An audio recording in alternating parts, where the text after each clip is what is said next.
Hi friends, ഏതോ ജന്മകൽപ്പനയുടെ ഒരു പുതുപുത്തൻ എപ്പിസോഡിലേക്ക് എല്ലാവർക്കും സ്വാഗതം. അങ്ങനെ മനോരമ ആട്ടി പുറത്താക്കുകയാണ് കേട്ടോ നമ്മുടെ പ്രീതിയെ. ആ സമയം പ്രീതിയുടെ അച്ഛൻ അങ്ങോട്ടേക്ക് വിളിക്കുകയാണ്. അങ്ങനെ അച്ഛൻ വിളിച്ചിട്ട് ചോദിക്കുന്നുണ്ട്, നിനക്ക് അവിടെ പ്രശ്നമൊന്നുമില്ലല്ലോ മോളെ? നിന്നോട് അവിടെ എല്ലാവരും സ്നേഹത്തോടെ അല്ലേ പെരുമാറുന്നത്? എങ്കിൽ പിന്നെ നിന്റെ ജോലിയൊക്കെ കഴിഞ്ഞിട്ട് പെട്ടെന്ന് അവിടുന്ന് ഇറങ്ങാൻ നോക്കുക, അല്ലെങ്കിൽ അച്ഛൻ വരണോ കൂട്ടിക്കൊണ്ടുപോരാൻ എന്ന് ചോദിക്കുകയാണ് കേട്ടോ. പ്രീതി പറയുന്നുണ്ട്, വേണ്ട അച്ഛേ, ഞാൻ വന്നോളാന്ന് പറഞ്ഞിട്ട് അഞ്ജലിയോട് പറഞ്ഞിട്ട് അവിടെ നിന്ന് ഇറങ്ങുകയാണ് കേട്ടോ. വരുമ്പോൾ കരയുന്നുമുണ്ട് കേട്ടോ. തുടർന്ന് അശ്വിനും ശ്രുതിയും ഇങ്ങനെ നടക്കുന്ന നേരത്ത് അശ്വിൻ ശ്രുതിയെ നോക്കി ഇങ്ങനെ ഇടയ്ക്ക് ചിരിക്കുന്നുണ്ട് കേട്ടോ. അപ്പോൾ ശ്രുതി ഇങ്ങനെ മനസ്സിൽ വിചാരിക്കുന്നുണ്ട്, ഈശ്വര, എൻ്റെ കുട്ടി കൃഷ്ണ, എന്തിനാണോ ഈ കടലമുട്ടായി എന്നെ ഇങ്ങനെ നോക്കുന്നത്? അവിടേക്ക് 2-3 ബൈക്കിൽ ആളുകൾ എത്തുന്നുണ്ട്. അപ്പോൾ അവർ പറയുന്നുണ്ട്, ഇവർ തന്നെയാ, അവർ പറഞ്ഞ ഡ്രസ്സ് തന്നെ ഈ പെൺകുട്ടി ഇട്ടിരിക്കുന്നത്, മറ്റേത് അവളുടെ കാമുകനാണെന്ന് തോന്നുന്നു എന്ന് പറയുമ്പോൾ അതിലൊരുത്തൻ പറയുന്നുണ്ട്, എങ്കിൽ നമുക്ക് നമ്മുടെ പണി തുടങ്ങിയാലോ എന്ന് ചോദിക്കുകയാണ് കേട്ടോ. അപ്പോൾ മറ്റൊരുത്തൻ പറയുന്നുണ്ട്, വേണ്ട, നമുക്ക് ഇവരുടെ ഉദ്ദേശം എന്താണെന്ന് നോക്കിയിട്ട് മതി എന്ന് പറയാം കേട്ടോ. ആ സമയം അശ്വിൻ ശ്രുതിയുടെ കൈ അങ്ങ് മുറുകെ പിടിക്കുകയാണേ. അശ്വിൻ അങ്ങ് നടന്നു പോവുകയാണേ. ആ സമയം ഗുണ്ടകളൊന്നും ചെയ്യുന്നില്ല. എന്നിട്ട് ചെല്ലുന്നത് ഒരു വീട്ടിലോട്ടാണ് കേട്ടോ. അപ്പോൾ ശ്രുതി പറയുന്നുണ്ട്, ഞാൻ പറഞ്ഞില്ലേ സാർ, ഈ വഴി പോയിക്കാന്ന് വെച്ചാൽ എന്തെങ്കിലും ഒരു ഹോട്ടൽ കാണാതിരിക്കില്ല എന്ന്. ഇപ്പോൾ എങ്ങനെയുണ്ടെന്ന് ചോദിക്കുമ്പോൾ അതിനിപ്പോൾ ഞാൻ എന്താ വേണ്ടതെന്ന് ചോദിക്കാൻ കേട്ടോ അശ്വിൻ. നമുക്ക് ഇവിടുന്ന് ചായയോ വെള്ളമോ എന്തെങ്കിലും കുടിച്ചിട്ട് പോവാം സാർ, എനിക്ക് അത്രയ്ക്കും വിശന്നിട്ടാ എന്നൊക്കെ പറയാൻ കേട്ടോ ശ്രുതി. എങ്കിൽ ശരി എന്ന് പറഞ്ഞിട്ട് അശ്വിൻ അങ്ങോട്ടേക്ക് കയറി ചെല്ലും. അപ്പോൾ ആ വീട്ടിലേക്ക് കയറുമ്പോൾ അയാളോട് ശ്രുതി പറയുന്നുണ്ട്, വഴിക്ക് വെച്ച് ഞങ്ങളുടെ കാറ് പണി മുടക്കി, അതുകൊണ്ടാന്ന് പറയുമ്പോൾ അയാൾ പറയുന്നുണ്ട്, കാര്യങ്ങളൊക്കെ എനിക്ക് മനസ്സിലായി, രണ്ടുപേരും നല്ല ക്ഷീണിച്ചല്ലേ വരുന്നത്, ഇരിക്കി എന്തെങ്കിലും കഴിക്കാം എന്ന് പറയണേ. കഴിക്കാൻ ഇവിടെ എന്താ ഉള്ളതെന്ന് ചോദിക്കുമ്പോൾ നല്ല ചൂട് ദോശയും സാമ്പാറും ഇരിപ്പുണ്ട്, എടുക്കട്ടെ എന്ന് ചോദിക്കുകയാണേ. എനിക്ക് 2 ദോശ സാറിന് എന്ന് പറയുമ്പോൾ അശ്വിൻ പറയുന്നുണ്ട്, എനിക്ക് ചൂടുവെള്ളം മതി, എന്നെ കാണാതെ അച്ഛൻ വിഷമിക്കുന്നുണ്ടാകും, എനിക്കൊന്ന് ഫോൺ ചെയ്യണമായിരുന്നു എന്ന് പറയണേ ശ്രുതി. എൻ്റെ ഫോണിൽ ചാർജ് ഇല്ല, ഇവിടെ വല്ല ചാർജറും കിട്ടുമെന്ന് ചോദിക്കാൻ കേട്ടോ അശ്വിൻ. അയ്യോ സാർ, കറണ്ട് പോയാൽ ഇനി നോക്കേ വേണ്ട, വേണമെങ്കിൽ എൻ്റെ ഫോൺ എടുത്തോളൂ വിളിക്കാൻ എന്ന് പറയാൻ കേട്ടോ അയാൾ.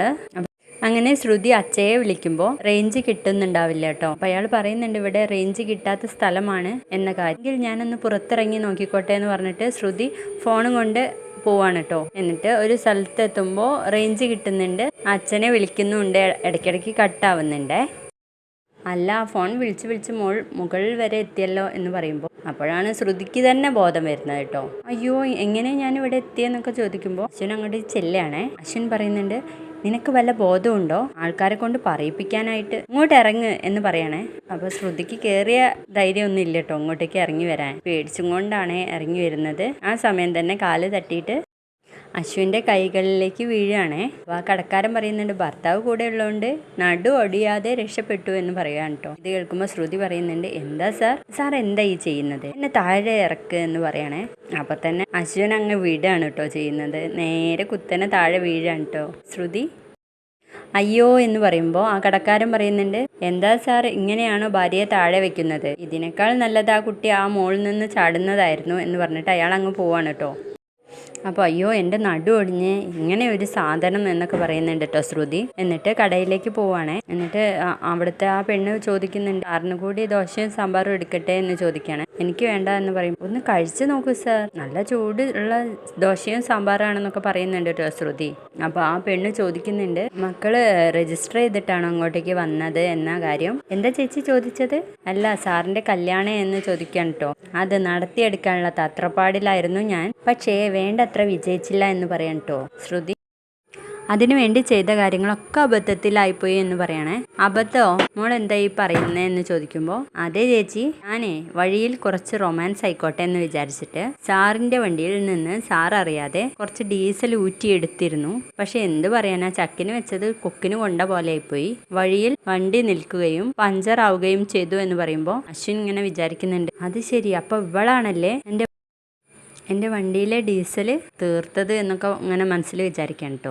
എന്തായാലും മോളെ കഷ്ടമായി പോയിന്ന് ആ സ്ത്രീ പറയുമ്പോൾ അവരുടെ ഭർത്താവ് പറയുന്നുണ്ട്, ഇതൊക്കെ ദൈവങ്ങൾ തീരുമാനിക്കുന്നതാ, അവർക്ക് കിന്നരിക്കാനുള്ള ഒരു അവസരമായിട്ട് നമുക്കിതിനെ കരുതാം. ഇനി അങ്ങനെ ഇതുവരെ ഒരു പ്രശ്നവും ഉണ്ടായില്ലല്ലോ, അതുകൊണ്ട് ഇനിയും അങ്ങോട്ട് തുടർന്ന് പോവാം എന്നൊക്കെ പറയാൻ കേട്ടോ അയാൾ.